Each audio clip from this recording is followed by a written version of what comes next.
You're watching Personal Finance with Coach Kelvin. Let's get into the video. Hey guys, Coach Kelvin here.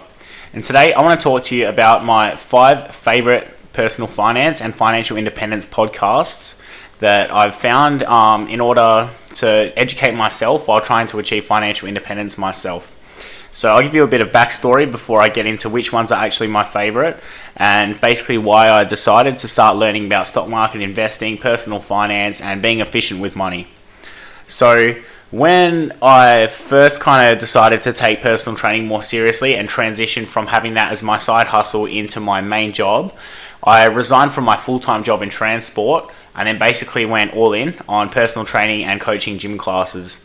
I maintained my job at the transport business for another, I kept it up for 1 day per week, just working Tuesday afternoons, just so I had my foot in the door as a bit of an emergency backup. But then I had to get more efficient with money because I took a significant pay cut and I needed to sort of figure out what I could do to better my earnings without having to work more.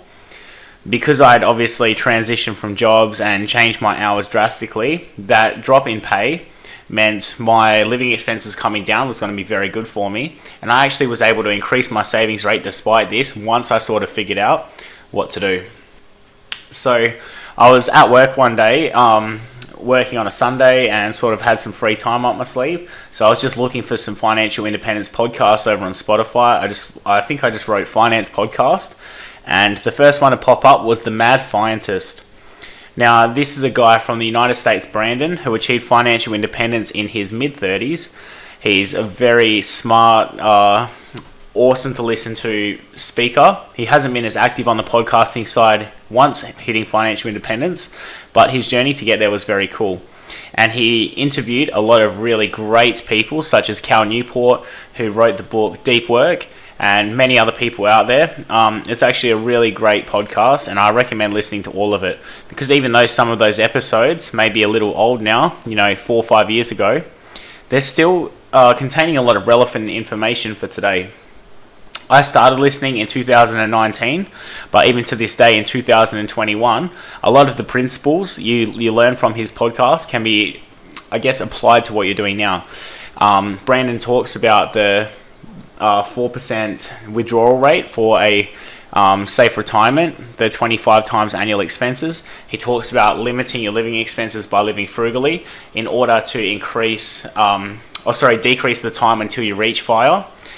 And there's a lot of great interviews with people who have done this also. He talks to people who invested in shares, people who did property, people who did businesses, it's very cool. Now, through researching through the Mad Fientist, I actually stumbled upon an Australian-focused podcast. Now, this was actually Matt or Aussie Firebug.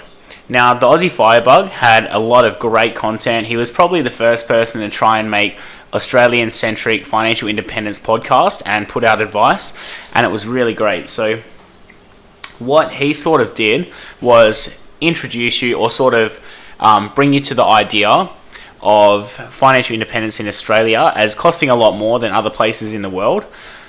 But he explained about the franking credit system here in Australia and how that's very tax efficient. So once you reach retirement, you get $18,000 of income tax free. Your franking credits can offset a lot of the tax obligation you would have to pay on your shares, so you could potentially earn a little more. Matt initially was trying to earn or at least reach financial independence by purchasing 10 properties, hold them for 10 years, sell off half, and then live on the income of 5. But once talking to people like Dave from Strong Money Australia, once talking to people like Peter Thornhill, he decided to make that transition into shares through listed investment companies and ETFs in order to reach that financial independence. And Matt is now slowly selling down that property portfolio and switching over into the shares investing, which I too am trying to do. What I like about the Firebug or Aussie Firebug is he looks at financial independence as a way of still maintaining a great lifestyle while trying to get there. He just spent 2 years abroad living in the UK, even through the coronavirus pandemic. He's managed to show you guys, what extremes you can live by if you're wanting to be ultra frugal, and how it may not actually make you super happy, and then having some balance between, spending where it matters and then also saving where it matters. Not wasting money on things you don't actually require or need to do. Through Matt of the Aussie Firebug podcast, I then stumbled upon Dave from Strong Money Australia, as I mentioned before. He has a fantastic blog, and I'll leave links to all of these below. He has a fantastic blog. Dave initially retired with a property portfolio, and again has been selling down his shares in order to his properties in order to transition into shares.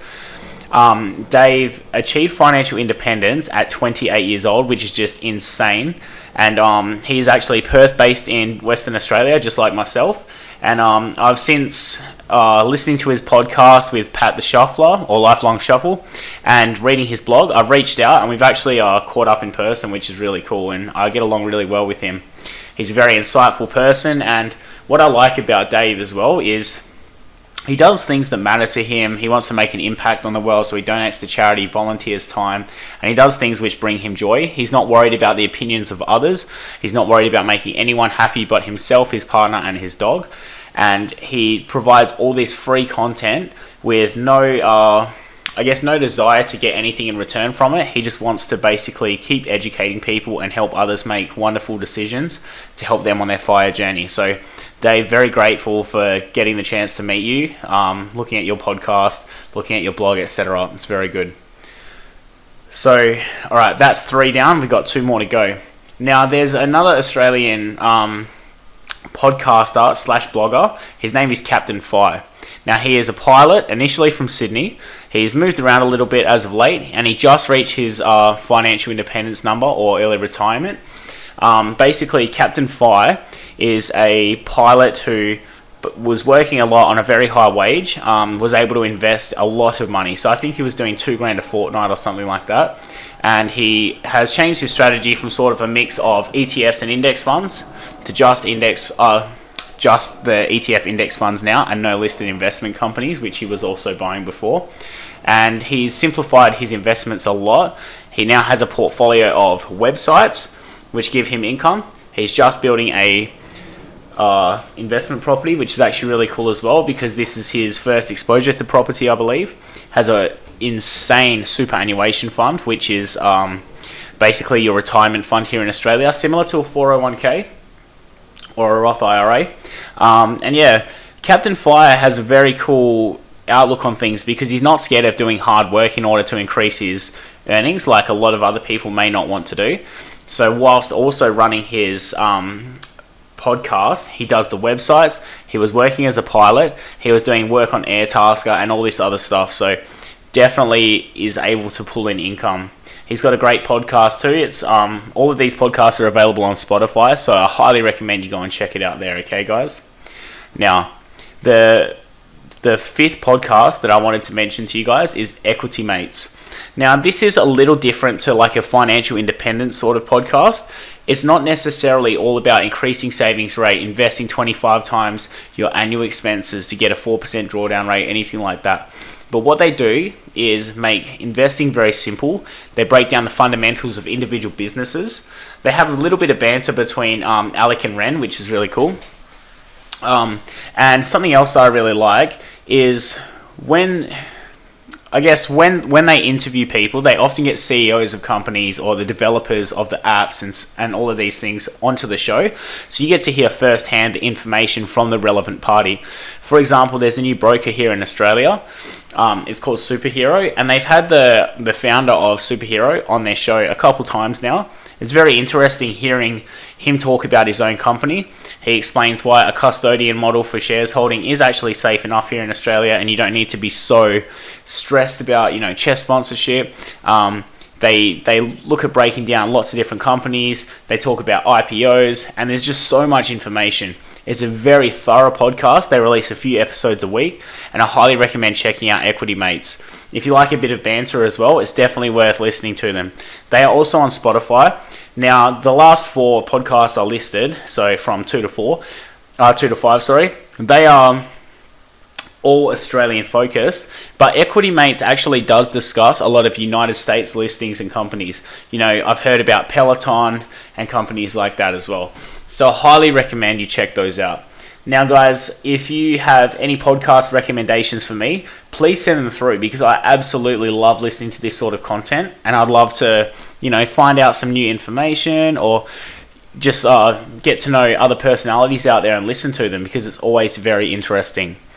Now, thanks for all the support so far. I've had a few comments lately, which is really cool, and a few new subs.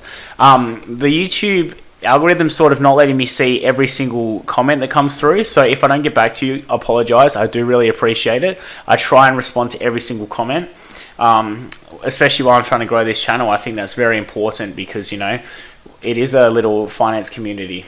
So guys, if you got any value from this video, please like, share and subscribe, and if you have any podcast recommendations, send them through and I'll take a listen. Guys, thanks for watching, and I look forward to seeing you in the next video.